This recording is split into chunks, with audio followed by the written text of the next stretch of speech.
What's going on, everybody? Mortem here, this time bringing you a discussion video about some things or directions I would like to see Bethesda take Elder Scrolls 6 following, of course, the reception of Starfield, which is something that has been weighing on my mind as the dust from 2023 settles down and I can finally sit down and parse through some thoughts without having to review a new game every 5 seconds. But with that in mind, this video might be a little more on the rambly side than my usual stuff, as I have a fair few topics I want to cover, but I'm going to try to keep this relatively organized. Now, right here at the beginning of the video, I do want to make it very clear that I liked Starfield. I enjoyed it quite a bit, my review for it was positive, but in that same vein, it also didn't even crack my top 10 of favorites of 2023, and even though I enjoyed it, my own review actually pointed out a very common problem that you'll see people talk about, which is that the exploration lacks sort of any compelling purpose. In any event though, Starfield really did inspire me to do one thing, and that was go back and play Oblivion. It wasn't the only factor, and I'll probably get into that in my retrospective review for Oblivion coming up here in probably a few days, but playing Starfield was a big part of that.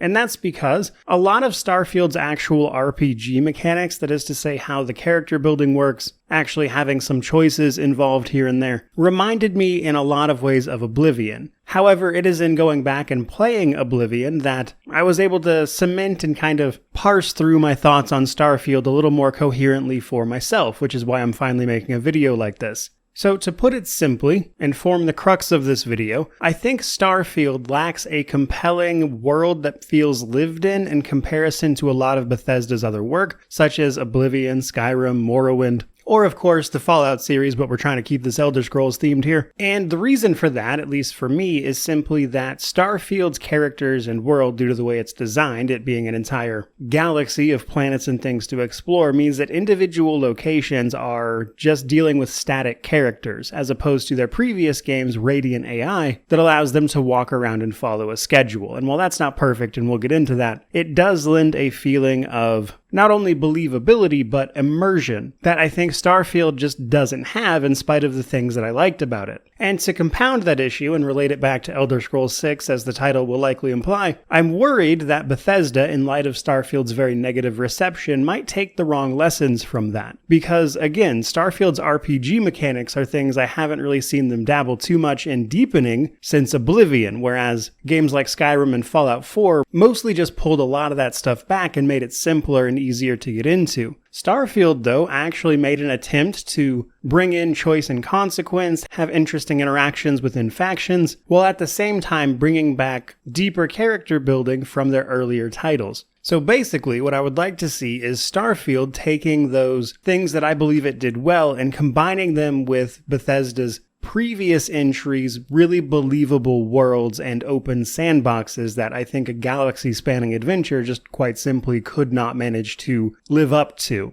But in order to dive a little deeper into that conversation, I think it's important to point out that the evolution of Bethesda's games is not really a surprise. In fact, just looking at Skyrim, which is often regarded as being fun but very shallow in terms of its mechanics, it is very obviously a game that was simply responding to the feedback they got from Oblivion. Which means for Skyrim, we wound up with a much funner game to play minute to minute, but that ultimately pulled a lot of the more interesting progression and characterization out of the game at the same time, both in terms of the game's Radiant AI, which was trimmed way down, and the actual game mechanics. A lot of that was done because in Oblivion they were broken, and rather than try to fix them and then expand, they simply streamlined it all and pulled it all down, which they then went on to do, got a bunch of feedback about that not being very fun or in-depth, and then we saw it again in Starfield. And my hope is that they don't go back to simply streamlining a lot of those things rather than fixing what is broken and then expanding on it. And what I mean by that specifically is that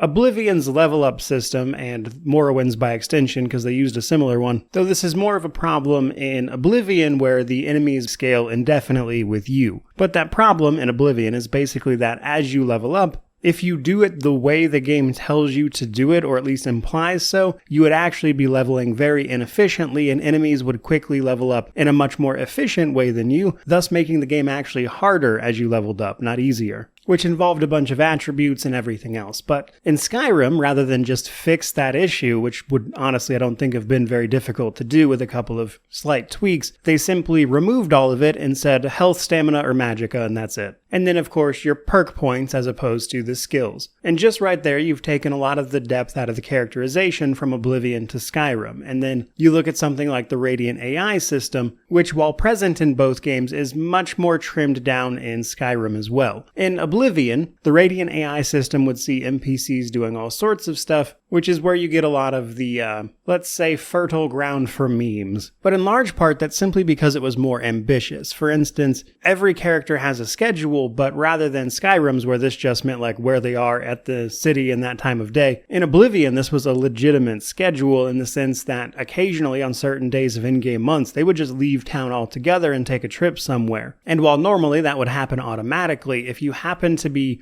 walking by in an area that character was walking through to do that as part of their schedule, they might encounter monsters, enemies, etc. that then leads to some unfortunate accident happening where the game behaves in a way you might not expect. And the problem with that is that it led to certain issues, such as NPCs for quests dying because they weren't marked essential, that kind of thing. Yeah, it turns out that essential tag in Oblivion was more to protect the NPCs from themselves rather than you. Whereas in Skyrim, you don't really see characters do that kind of thing. Their schedule is much more set, and it's basically just go wander around a part of town at this time. Which basically means they've been scaling it back, which is also the case for their later games. But then we get to Starfield. Starfield doesn't have Radiant AI at all. You cannot follow an NPC around like some sort of stalker and, see them do anything. They basically have their set locations, that's where they are all the time. And outside of something scripted or for a quest, so to speak, it just doesn't really change. So I can't follow an NPC, watch them get in their spaceship, fly across the universe to some other planet, and then kind of see what happens and watch that dynamically play out. Which I'm telling you because I think the absence of that system is what leads to this sort of uninteresting exploration. The lack of that system means the only thing I'm going to find out there are just procedurally generated monsters on an empty planet with maybe the occasional little mining outpost or some other prefabricated explorable area, etc. And there's just no point in exploring it because of the way the also procedurally generated loot works. Which makes for a system of exploration that means I have no reason to go do that because I know I'm not going to find anything interesting, and nothing interesting is going to happen. And while, yes, you could argue that the alien life forms are pretty cool, and sure they are, that alone is not enough to facilitate that. And again, it's not really a surprise why the game is like that. You have all these different solar systems, planets, etc.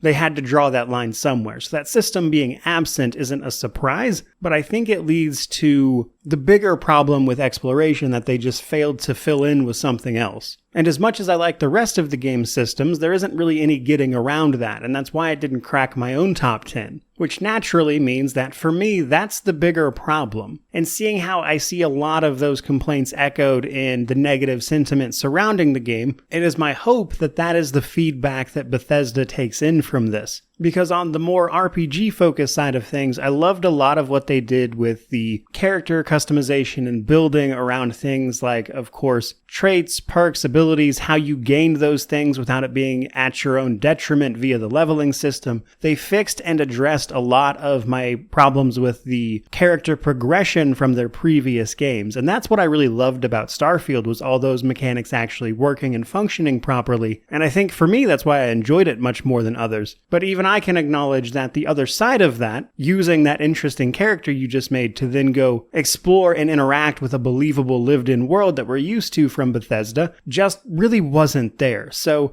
to kind of bring this video to a close a little bit, what I really want to see from The Elder Scrolls 6 is a combination of these things. And while we're still, at the very least, several years off, as it is officially just starting production now with the launch of Starfield out of the way, I think it's important to get this out here now. For me, The Elder Scrolls 6 would ideally combine not exactly these specific character systems from Starfield, but rather the idea surrounding them, and that, they actually work as they are meant to, as opposed to something like Oblivion where it's kind of a mess, or something so simple like Skyrim where it's just kind of boring, which is why everyone winds up as a stealth archer in my opinion. But combine those interesting character systems, or at least the ideas of them, from Starfield with the much more compelling worlds of their previous work. And while we haven't talked much about Fallout, because I tried to keep this about Elder Scrolls, even something like Fallout 4, which has its own problems with RPG mechanics, had a really compelling world to explore. So for me, again, at the very least, if they could simply combine all of those systems that work about each of those individual games and combine them into a product where all of those things work, I think they would really knock it out of the park. Because for me, it feels like a lot of the progression they make in terms of their development around certain aspects of their game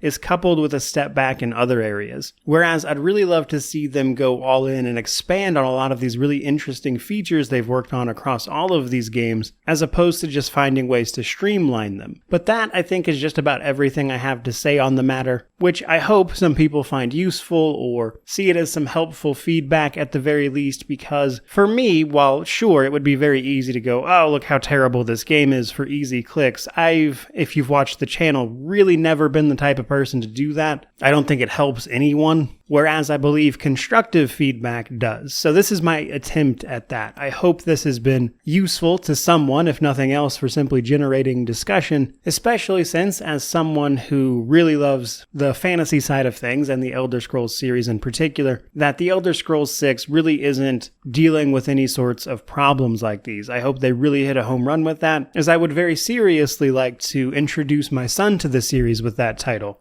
Not in a dissimilar way to how I was introduced to the Elder Scrolls on my own at a similar age, albeit a few years off, but still. But for me, I think that's just about everything I've got to say on the matter. So if you'll listen to all this, truly, thank you so much. It blows me away every day that people like to hear me ramble about this stuff, but I am incredibly grateful for it. So thank you so much for watching. Don't forget to like, comment, subscribe, all that YouTube jazz. But regardless of any of that, truly, thank you again. May you wander in wisdom and have an amazing day.